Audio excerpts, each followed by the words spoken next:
Negative character of non metals में non metal जो होते हैं ये इलेक्ट्रॉन अफिनिटी शो करते हैं। इनकी कोशिश होती है कि इलेक्ट्रॉन को जल्दी से गेन कर लें और एनाइंस में कन्वर्ट हो जाएं। और फ्लोरीन इसकी बेस्ट एग्जांपल है, क्योंकि पीरियोडिक टेबल में सबसे ज़्यादा जो इलेक्ट्रोनेगेटिव एलिमेंट है वो फ्लोरीन ही होता है। और जब नॉन मेटल्स के साथ रिएक्ट करती हैं तो आयनिक बॉन्ड बनाती हैं, और जब नॉन मेटल के साथ रिएक्ट करिए तो कोवलेंट कंपाउंड्स बनाते हैं। Non-metals have an affinity towards electron. They tend to gain electrons and become negatively charged ions called anions. They are named as electronegative elements. कहता है नॉन मेटल्स अफिनिटी शो करती हैं electrons की तरफ, और ये इनकी कोशिश होती है कि इलेक्ट्रॉन को जल्दी से गेन कर लें और एनाइंस में कन्वर्ट हो जाएं। यही वजह है कि इस तरह के एलिमेंट्स को हम इलेक्ट्रोनेगेटिव एलिमेंट्स कहते हैं। Fluorine is the most electronegative element in the periodic table, followed by oxygen, nitrogen and chlorine. और पीरियोडिक टेबल में फ्लोरीन सबसे ज़्यादा इलेक्ट्रोनेगेटिव एलिमेंट है, और इसके बाद में ऑक्सीजन, नाइट्रोजन एंड क्लोरीन। और नॉन मेटल के साथ रिएक्ट करते हैं to forming ionic compound, ionic bonds, और आयनिक बॉन्ड बनाते हैं। इसी तरह non metals also combine with other non metals to form a wide variety of molecular substances. इसी तरह नॉन मेटल दूसरे नॉन मेटल के साथ रिएक्ट करते हैं और एक वैरायटी ऑफ मॉलिक्यूलर सब्सटेंसेस जो होती हैं वो हमारे पास आ जाती हैं। एक्सरसाइज में फोर्थ क्वेश्चन है, compare the properties of ionic and covalent compounds. Number 44 पर इसका आंसर है आयनिक कंपाउंड और कोवलेंट कंपाउंड्स। आयनिक कंपाउंड्स के अंदर आयनिक बॉन्ड एग्जिस्ट करता है जो कि दो आयंस के दरमियान होता है। कोवलेंट कंपाउंड्स के दरमियान कोवलेंट बॉन्ड एग्जिस्ट करता है जो इलेक्ट्रॉन शेयरिंग की वजह से पाया जाता है। आयनिक बॉन्ड चूँकि दो आयंस के दरमियान होता है तो ये ज़्यादा स्ट्रॉन्ग होता है बनिस्बत कोवलेंट कंपाउंड्स के। In ionic compounds oppositely charged ions are properly arrange to give a crystalline structure. कहता है आयनिक कंपाउंड्स के अंदर आयंस इस तरह अरेंज होते हैं कि क्रिस्टलाइन स्ट्रक्चर देते हैं, जिस तरह हमने NaCl का क्रिस्टल लैटिस पढ़ा था। As a whole, the compound is neutral. There exists a strong electrostatic forces between their ions. और एज अ होल अगर हम उसकी बात करें कंपाउंड की तो वह न्यूट्रल होता है।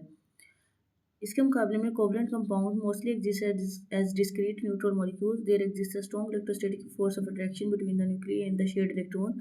और कोवलेंट कंपाउंड्स के दरमियान भी स्ट्रॉन्ग इलेक्ट्रोस्टैटिक फोर्स होती है न्यूक्लियस के दरमियान में और इलेक्ट्रॉन्स के दरमियान में। फिर हमने इनके मेल्टिंग पॉइंट्स डिस्कस करने हैं। NaCl की एग्जांपल दी गई है कि इनका 801 डिग्री सेल्सियस इसका मेल्टिंग पॉइंट होता है, और आयनिक कंपाउंड्स के मेल्टिंग पॉइंट्स हाई होते हैं और बॉइलिंग पॉइंट्स भी हाई होते हैं। कोवलेंट कंपाउंड्स दो तरह के होते हैं, एक लो मोलिकुलर मास और एक हाई मोलिकुलर मास। जो लो मोलिकुलर मास होता है वो गैसेस की शक्ल में या लो बॉइलिंग लिक्विड्स की शक्ल में एग्जिस्ट करते हैं जब बहुत जल्दी बॉयल हो जाते हैं, और हाई मोलिकुलर मासेस जो होते हैं वो सॉलिड्स की शक्ल में एग्जिस्ट करते हैं। और कोवलेंट कंपाउंड्स के मेल्टिंग पॉइंट और बॉइलिंग पॉइंट्स लो होते हैं। अच्छा, आयनिक कंपाउंड्स वाटर में सोलूबल होते हैं, पोलर सॉल्वेंट्स में सोलूबल होते हैं, लेकिन जो कोवलेंट कंपाउंड्स हैं ये नॉन पोलर में सोलूबल होते हैं और वाटर में इनसोलूबल होते हैं। और आयनिक कंपाउंड्स इलेक्ट्रिसिटी के गुड कंडक्टर्स होते हैं, लेकिन जो कोवलेंट कंपाउंड्स होते हैं ये बैड कंडक्टर्स ऑफ इलेक्ट्रिसिटी हैं। इसके बाद हमारा होमवर्क टास्क था कि हमें NaCl और वाटर के बॉइलिंग पॉइंट्स का मेल्टिंग पॉइंट्स का कंपैरिजन करना है। तो NaCl का मेल्टिंग पॉइंट होता है 801 डिग्री सेल्सियस, और इसके दरमियान आयनिक बॉन्ड एग्जिस्ट करता है जो कि स्ट्रॉन्ग इलेक्ट्रोस्टैटिक फोर्स है। और जो वाटर होता है इसके मॉलिक्यूल्स के दरमियान हाइड्रोजन बॉन्डिंग एग्जिस्ट करती है और इसका मेल्टिंग पॉइंट होता है 0 डिग्री सेल्सियस। हमारी क्लास एक्टिविटी है कि हमने आयनिक कंपाउंड्स और कोवलेंट कंपाउंड्स की वेन डायग्राम बनाने हैं। तो वेन डायग्राम में हम डिफरेंसेस और सिमिलैरिटीज़ लिखते हैं और शेयर्ड एरियाज़ में हम सिमिलैरिटीज़ लिखते हैं। आयनिक कंपाउंड पहले देखते हैं, ये मेटल और नॉन मेटल के दरमियान बनता है, और आयनिक कंपाउंड्स में आयनिक बॉन्ड एग्जिस्ट करता है। और कोवलेंट कंपाउंड्स नॉन मेटल्स के दरमियान नॉन मेटल्स होते हैं, और कोवलेंट बॉन्ड जो होता है इनके दरमियान एग्जिस्ट करता है। और इनके दरमियान सिमिलरिटी क्या है कि दोनों ही वैलेंस इलेक्ट्रॉन्स की वजह से बनती हैं और दोनों के ही केमिकल फार्मूलाज होते हैं। मैं उम्मीद करती हूँ कि आपको आज का लेक्चर समझ आ गया होगा। फ़ी अमान अल्लाह।